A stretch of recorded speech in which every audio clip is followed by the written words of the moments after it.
కర్ణాటకలో first phase polling కు సమయం దగ్గర పడింది. అటు కాంగ్రెస్ జేడీఎస్ కూటమికి ఇటు బీజేపీ మధ్య రసవత్తర పోరు నడుస్తుంది. ప్రస్తుతం మనతో పాటు ఉన్నారు AICC secretary Karnataka incharge Madhu Yashki గారు. ఎగ్జాక్ట్ గా ఇంకా 2 days మాత్రమే ఉంది పోలింగ్ కు. కాంగ్రెస్ జేడీఎస్ చూస్తే అర్థమెటిక్ పరంగా చూస్తే రెండు పార్టీల ఓటు బ్యాంక్ పరంగా చూస్తే అయితే స్ట్రాంగ్ ఉంది. కానీ ఓట్ ట్రాన్స్ఫర్ జరుగుతుందా రెండు పార్టీల మధ్య? 100% జరుగుతుంది భరత్. నేను లాస్ట్ 3 days కెళ్ళి నా ఎలక్షన్స్ అనేవి తిరుగుతా ఉన్నాను. కోలార్, చిక్బల్లాపూర్, బెంగళూరు సిటీ, అటు దావణగిరి, చిత్రదుర్గాన్ని చూస్తుంటే కూడా మీరు ఓటు అర్థమెటికే కాకుండా ప్రభుత్వం ఏర్పడ్డాక గమనిస్తే కూడా మేము గెలిచిన బల్లారి సీటు మాది కాంగ్రెస్ లేకుండే బీజేపీ చేతులు ఉండే, అయినా 2 లక్షల పైన గెలవడం జరిగింది. షిమోగా సీటు కూడా 2,80,000 ఉన్న మెజార్టీ 50,000 తగ్గడం జరిగింది. సో ప్రభుత్వం కలిసి పనిచే జేడీఎస్ కాంగ్రెస్ ప్రభుత్వం యొక్క అలయన్స్ ని ప్రజలు యాక్సెప్ట్ చేస్తూ ఉన్నారు. ప్లస్ బీజేపీ చేస్తున్న కుట్రకుతంత్రాలు పడగొట్టే ప్రయత్నం చేస్తాను కూడా అడ్డంగా దొరికిపోయింది యడ్యూరప్ప. దాంతో కూడా ప్రజలు స్వీకరించట్లే.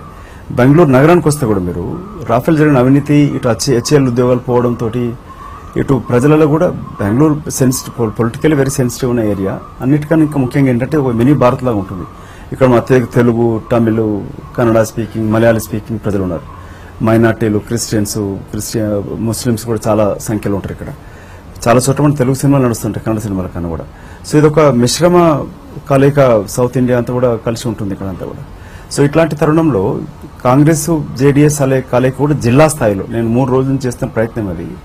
పైననే కాకుండా ఆత్మీయ సమ్మేళనం లాగా జిల్లా స్థాయి జేడీఎస్ కాంగ్రెస్ నాయకులు కలిసి ప్రచార సభలలో వాళ్ళు పాల్గొనడం, కలిసి ప్రచారం చేయడం, రోడ్ షోలు చేయడం, దీంతో కూడా కింది స్థాయి కార్యకర్తలు కూడా వస్తూ ఉన్నారు. ఇనిషియల్ డిఫికల్టీస్ ఉండే, ఎందుకంటే ఇన్నేళ్ళు ఎప్పుడు జేడీఎస్ కాంగ్రెస్ ఎమ్మెల్యేస్ కూడా సీట్లు దక్కని చోట్ల జేడీఎస్ పోటీ చేస్తున్న చోట బీజేపీకి సపోర్ట్ ఇస్తున్నారన్న వార్తలు వస్తున్నాయి. అట్లాగే జేడీఎస్ వాళ్ళకి సీటు దక్కని చోట వాళ్ళు బీజేపీకి సపోర్ట్ చేస్తున్నారన్న వార్తలు వస్తున్నాయి. అది కొన్ని ఇబ్బందులు ఉండే. నేను వచ్చినాక ఇప్పుడు మా దగ్గర వి మునియప్ప గారు, సిద్ధలగట్ట ఎమ్మెల్యే గాని, మా కేఎస్ మునియప్ప గారితో, అటు రాహుల్ గాంధీ గారు మాట్లాడడం, తర్వాత నేను సెక్రటరీగా పార్టీ అధ్యక్ష ఆదేశాలకు అనుగుణంగా ఇటు సీనియర్ నాయకులను కూర్చున్నట్టు మాట్లాడడంతో వాళ్ళకు చిన్న మనస్పర్ధలు ఉండేది. నథింగ్ సైద్ధాంతిక పరంగా ఈ విభేదాలు లేవు. కాంగ్రెస్ లో ఉంటూ బీజేపీకి ఎప్పుడు అడగలేదు. నిజమైన కాంగ్రెస్ వ్యక్తి ఎవరు కూడా, కార్యకర్త గాని ఎమ్మెల్యే గాని బీజేపీకి ఏమని ఎప్పుడు అడగరు, ఎట్టి క్వశ్చన్ అడగరు వాళ్ళు. డిఫెక్ట్ వచ్చిన అందుకే ఇక్కడ వాళ్ళకు వ్యక్తిగతంగా లీడర్ తోటి డిఫరెన్సెస్. సీట్ షేరింగ్ ప్రాబ్లం జరగలేదు రెండు పార్టీల మధ్య సీట్ షేరింగ్ విషయంలో?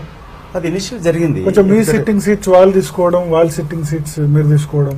కోalition అన్నప్పుడు ఇవన్నీ అడ్జస్ట్మెంట్ జరగాల్సి ఉంటుంది, కొన్ని ఇచ్చి పుచ్చుకోవాలి జరగాల్సి ఉంటుంది. అదే జరిగింది. సో ఇనిషియల్ ప్రాబ్లమ్స్ అయినా కూడా తొలగిపోయినప్పుడు ఇప్పుడు అంతటా కూడా కాంగ్రెస్ జేడీఎస్ కార్యకర్తల నుంచి నాయకులు కలిసి పనిచేస్తా ఉన్నారు. చాలా సభలలో కూడా ఇటు కుమారస్వామి, దేవగౌడ గారు, రాహుల్ గాంధీ గారు పార్టిసిపేట్ చేయడం, వీటన్నిటితో కూడా బలోపేతం కావడానికి దోహదపడుతుంది.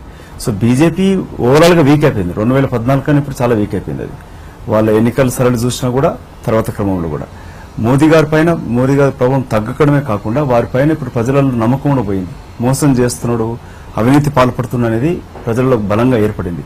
ప్లస్ అన్నిటికన్నా ఇంకెక్క ఇలాంటి స్వేచ్ఛ లేకుండా చేయడం, ఇటు గౌరీ లంకేష్ హత్య చేయడంలో గానీ, లేక మైనార్టీస్ పైన దాడులు, దళితులపైన దాడులు చేయడం గానీ, వీటన్నిటితో కూడా ప్రజలు విసారిపోయారు. జాతీయ స్థాయిలో లౌకిక సెక్యులర్ పార్టీస్ రావాలనే దాన్ని వాళ్ళు ఆహ్వానిస్తా ఉన్నారు. సో మొదటిసారి కలయికి వచ్చినా కూడా ఇప్పుడు జేడీఎస్ కాంగ్రెస్ ని ప్రజలు స్వీకరించినారు కాబట్టి గెలిచే అవకాశం మాకు. కొంచెం ప్రజల నుంచి చూస్తున్న ఫీడ్బ్యాక్ ఏంటంటే కాంగ్రెస్ జేడీఎస్ మధ్య సంకీర్ణ ప్రభుత్వంలో రోజు ఏదో కొట్లాట్లు ఉంటున్నాయి. రోజు కుమారస్వామి, సిద్దరామయ్య మధ్య, లేకపోతే వీళ్ళ మధ్య ఇట్లా కొంచెం డిస్టర్బెన్స్ లాగా కనిపిస్తుంది. ఇది మంచిది కాదు అన్న ఫీడ్బ్యాక్ వస్తుంది. ఇప్పుడు ఏమైందంటే చాలా మీడియా అంతా కూడా బీజేపీ కంట్రోల్ ఉండడంతో కుటుంబాలలో కూడా చిన్న చిన్న మనస్పర్ధలు ఉంటాయి. అసలు సిద్దరామయ్య గారు ఒప్పుకోకపోతే జేడీఎస్ అలయన్సే కుదరదు.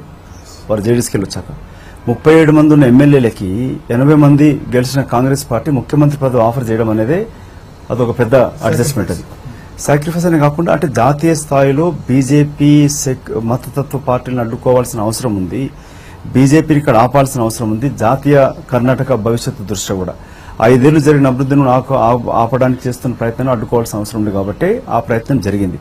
ఇప్పుడు నిన్న మైసూరులో చూస్తే మీరు అంటే సిద్దరామయ్య గారి పరి పోటీ చేసి గెలిచిన జేడీఎస్ మంత్రితో కలిసి వాళ్ళు ప్రచారం కొనసాగిస్తా ఉన్నారు. అందుకే నాయకులు కలిసినప్పుడు కింది స్థాయి కార్యకర్తలు కలిసిపోతారు. నేను ఇక్కడ సిద్ధరగడ్డ దాంట్లో అక్కడ ఎమ్మెల్యే వి మునియప్ప గారిని కేహెచ్ మునియప్ప గారిని కలపడంతో కార్యకర్తలు ఎంతో ఉత్సాహం వచ్చేసింది. వాళ్ళు ఒక్కొక్క కార్యకర్త వచ్చి సాబ్ ఇక్కడ మేము 50,000 మెజార్టీని ఇస్తామని చెప్పి మాట్లాడుతూ ఉన్నారు. సార్ ఇంకొకటి ప్రధాన ఆరోపణ బీజేపీ మేము ఏదో చేస్తుందంటే ఫ్యామిలీ పాలిటిక్స్ చేస్తున్నారు. ఇక్కడ ఎగ్జాంపుల్ జేడీఎస్ తీసుకుంటే మీ మీద కంటే ఎక్కువ జేడీఎస్ మీద అలిగేషన్ చేస్తున్నారు. జేడీఎస్ కుమారస్వామి, దేవగౌడ, రేవಣ್ణ ముగ్గురు ఉన్నారు. వాళ్ళ కుమారస్వామి భార్య ఎమ్మెల్యేగా ఎలక్ట్ అయింది, 4. ప్లస్ రేవಣ್ణ భార్య ఆమె జెడ్పీటీసీ మెంబర్, 5. ఇప్పుడు మళ్ళా 3 కంటెస్ట్ చేస్తున్నారు. రేవಣ್ణ కొడుకు, ఇటు కుమారస్వామి కొడుకు, మళ్ళీ దేవగౌడ. 8 మంది ఒకటే ఫ్యామిలీ నుంచి ఉంటే అసలు ఎట్లా వేరే వాళ్ళకి అవకాశం ఉండొద్దా అని వాళ్ళు ప్రధాన ఆరోపణ చేస్తున్నారు. ఇవన్నీ అర్థం లేని ఆరోపణలు. మీరు బీజేపీ పార్టీ సిఎల్పి లీడరే యడ్యూరప్ప కొడుకే ఇప్పుడు ఎంపీగా కాంటెస్ట్ చేస్తా ఉన్నాడు. సో వాళ్ళు ఏం జవాబు చెప్పగలుగుతారు? అట్లా ఎంతో మంది బీజేపీ పార్టీ నాయకులు కుటుంబ సభ్యులు బీజేపీ నుంచి ఎంపీ, ఎమ్మెల్యేగానో ఎంపీగా పోటీ చేస్తారు. ఉదాసి ఉదాహరణ తీసుకుంటే కూడా. సో వాళ్ళు అందుకే చేసే ఆరోపణలు అది ఐ డోంట్ థింక్ ప్రజలు విల్ యాక్సెప్ట్ ఇట్. అన్నిటికన్నా ముఖ్యంగా ఇది నామినేటెడ్ కాదు కదా, పీపుల్ ఆర్ కాంటెస్ట్ చేస్తారు. ఎన్ని సీట్లు వస్తాయనుకుంటారు కాంగ్రెస్ జేడీఎస్ కూటమి గెలిపి? బీజేపీ అయితే మాకు మిషన్ 20+ 22 సీట్లు వస్తాయి అవుట్ ఆఫ్ 28 అంటున్నారు వాళ్ళు. మిషన్ 20 కాదు కదా, అది మిస్సింగ్ 20 అవుతుంది. సో గతంలో కూడా మిషన్ 150 అని చెప్పి బీజేపీ ప్రచారం చేసుకుంది. ఏమైంది? తుస్సుమన్నది, అది చూసిబుడ్లాగా పేలిపోయింది అది. సో కాంగ్రెస్ నాకున్న అనాలిసిస్ ప్రకారంగా నేను ఈ ఎన్నికలు, అసెంబ్లీ ఎన్నికలు జరిగినాక జేడీఎస్ కాంగ్రెస్ కలయిక వచ్చినప్పుడే కంబైన్డ్ మేము లోకల్ స్థాయిలో కంప్లీట్ స్టడీ చేసి కాస్ట్ ఆర్థమెటిక్, బీజేపీ జేడీఎస్ కాంగ్రెస్కి వచ్చిన ఓట్లు, ఇటు బీజేపీకి పడ్డ ఓట్లు, ఈ రెండిటి కలయికతోటి ఏ కులాల బల సమీకరణలు ఎంతెంత ఉన్నాయి ఇవన్నీ క్రోడీకరిస్తే 21 సీట్లు సునాయాసంగా కాంగ్రెస్ జేడీఎస్ గెలిచే అవకాశాలు ఉన్నాయి. 21 సీట్స్ అండ్ ప్లస్. సో అది కంప్లీట్ గా సైంటిఫికల్ ఆర్థమెటిక్ చేసిన సర్వేలు అవన్నీ. సార్ ఇప్పుడు ఫస్ట్ ఫేజ్ పోలింగ్ కంప్లీట్ అయింది దేశవ్యాప్తంగా. సెకండ్ ఫేజ్ కూడా కంప్లీట్ అయితే దాదాపు 200 సీట్లు పోలింగ్ పూర్తవుతుంది. ఎక్కడుంది కాంగ్రెస్ పార్టీ ఈ 200 సీట్లో ఎన్ని సీట్లు సాధించవచ్చు? అల్టిమేట్ గా మళ్ళీ మోడీ వేవ్ ఉందనే బీజేపీ అంటుంది. బీజేపీ అట్లే అనుకుంటూ ఉంటుంది. కళ్ళు మూసుకొని పాలు తాగే పెళ్లి నన్ను ఎవరు చూస్తారు అనుకుంటుందట. అట్లాగే బీజేపీ ఆశలు అడియాసలు తిరుగుతూ ఉన్నది. మోదీ వేవ్ అంతా గాలి తీసిన బెలూన్ లాగా అయిపోయింది. అది మొదటి ఫేజ్ లో all independent surveys are showing Congress కి అత్యధిక స్థానాలు గెలుస్తాయి అనేది. రెండవ ఫేజ్ లో ఇప్పుడు మీరు తమిళనాడు, సౌత్ ఇండియా మొత్తం తీసుకుంటే కేరళ, తమిళనాడు, కర్ణాటక వీటన్ని అత్యధిక స్థానాలు కాంగ్రెస్ పార్టీ ప్లస్ కాంగ్రెస్ పార్టీకి మద్దతునిచ్చే పార్టీలకి అత్యధిక స్థానాలు గెలబోతున్నాం. తెలంగాణలో కూడా మీకు సర్ప్రైజ్ స్థానాలు గెలిచే అవకాశాలు ఉంటున్నాయి. కాబట్టి మొదటి ఫేజ్ దే రిఫ్లెక్షన్ మిగతా చోట కూడా ఉంటుంది. తెలంగాణలో ఎట్లా ఉంది సార్? తెలంగాణలో కూడా ఇప్పుడు సర్ప్రైజ్ విక్టరీస్ మీకు ఈవెన్ నిజామాబాద్ కూడా కాంగ్రెస్ కు వచ్చే అవకాశాలు ఉన్నాయని చెప్పి ప్రతి ఇండిపెండెంట్ అనాలిసిస్ తో తప్ప మాకాడ ట్రయాంగిల్ పోటీతోటి కాంగ్రెస్ గెలిచే అవకాశం చేవెళ్ళ, నిజామాబాద్, అటు మహబూబాబాద్, ఖమ్మం, నల్గొండ, భువనగిరి, ఈవెన్ ఇంక్లూడింగ్ పెద్దపల్లి కూడా అక్కడ ఎంతో సీనియర్ నాయకుడు వెంకటస్వామి గారి కొడుకు మోసం చేయడం, అది టీఆర్ఎస్ ఎంత మోసం చేసింది. దాంతో అక్కడ అతనుకున్న గతంలో ఉన్న ఏళ్ల నుంచి ఉన్న వెంకటస్వామి మద్దతుదారులంతా కూడా కాంగ్రెస్ కు ఓటయ్యే అవకాశం ఉంది. సో వీరంటి గమనిస్తున్న పెద్దపల్లి కూడా కాంగ్రెస్ గెలిచిన ఆశ్చర్యపడాల్సిన అవసరం లేదు. అందుకే తెలంగాణలో కూడా వీరు అనుకున్నట్టుగా లేదు.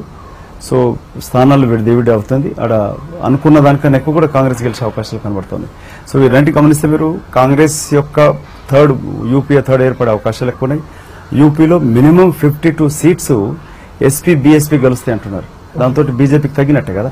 సో బీహార్లో తగ్గుతున్నాయి. ఎక్కడ చూసినా కూడా బీజేపీకి 120-130 స్థానాలు రావని చెప్పి చాలా సర్వేలు చెప్తా ఉన్నాయి. రైట్ సార్, థ్యాంక్ యూ మోదీయాస్ గారు. మోడీ వేవ్ అన్నది ఎక్కడ కూడా కనబడట్లేదు. కర్ణాటకలో లేదు, అది తెలంగాణలో కూడా లేదు. తెలంగాణలో కూడా కాంగ్రెస్ పార్టీ చాలా సర్ప్రైజ్ ఫలితాలు సాధిస్తుంది అని మోదీయాస్ కి చెప్తున్నారు. కెమెరామెన్ బాలుతో భారత్ V6 న్యూస్ బెంగళూరు నుంచి.